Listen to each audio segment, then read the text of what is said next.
YETI says these two bags are fully submersible and waterproof.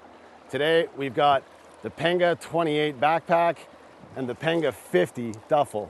And we're gonna put both of these bags underwater in this icy cold river behind me for 15 minutes and see what happens. And if you wanna purchase these bags, you'll find a link in the description where you can buy these and a wide selection of authentic YETI products. First things first though, I gotta fill these bags up with rocks so they'll stay underwater.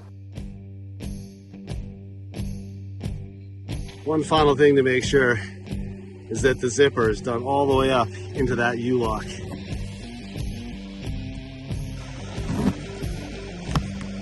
Okay, good to go. Here we go. Now, my plan had been to have them full of rocks so that they would just sit on the bottom of the river, but as soon as I put these bags underwater, I could tell that that U-lock was working to keep them airtight because they just wanted to float to the surface. That's good underwater action. I got them pinned. And so I ended up having to kneel on the bags in the water for the full 15 minutes. Whoa.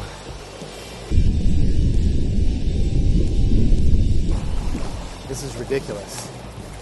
Well, I mean, it seems to me that these bags are staying airtight because I can't keep them underwater. So, like, we'll find out how exactly airtight they are, but like, so far this hasn't gone how I planned. I thought I'd be able to sink them down with a bunch of rocks, but you know, they want to float. So, I mean, that's not a bad thing. Okay.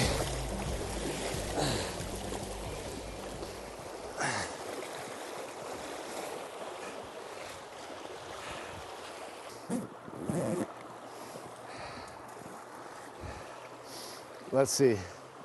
Here's the first look inside. Rocks out.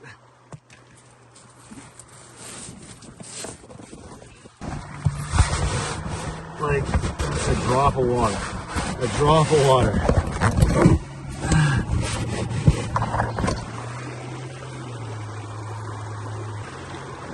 That is bone dry.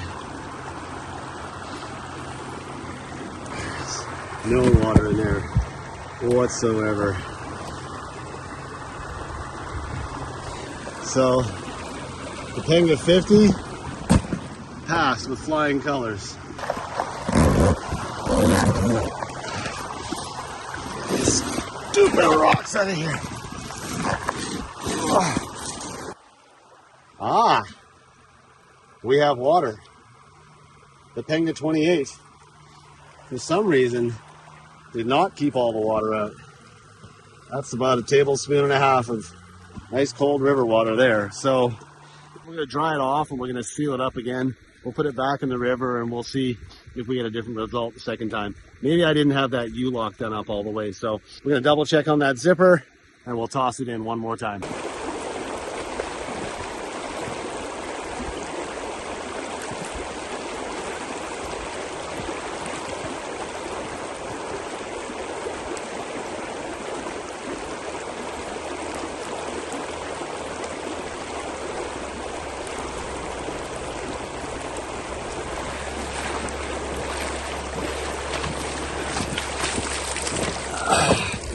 Okay, let's see.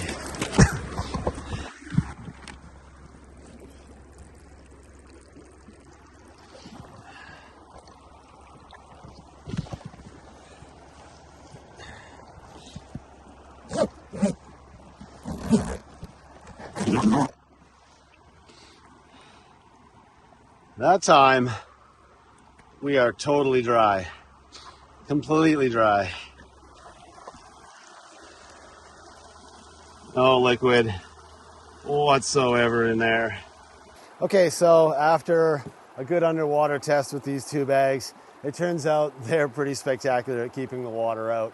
On the very first test, the YETI Panga 50 duffel, there wasn't a drop of water in there. The Panga 28 backpack, I found about a tablespoon and a half of water in there after about 15 minutes.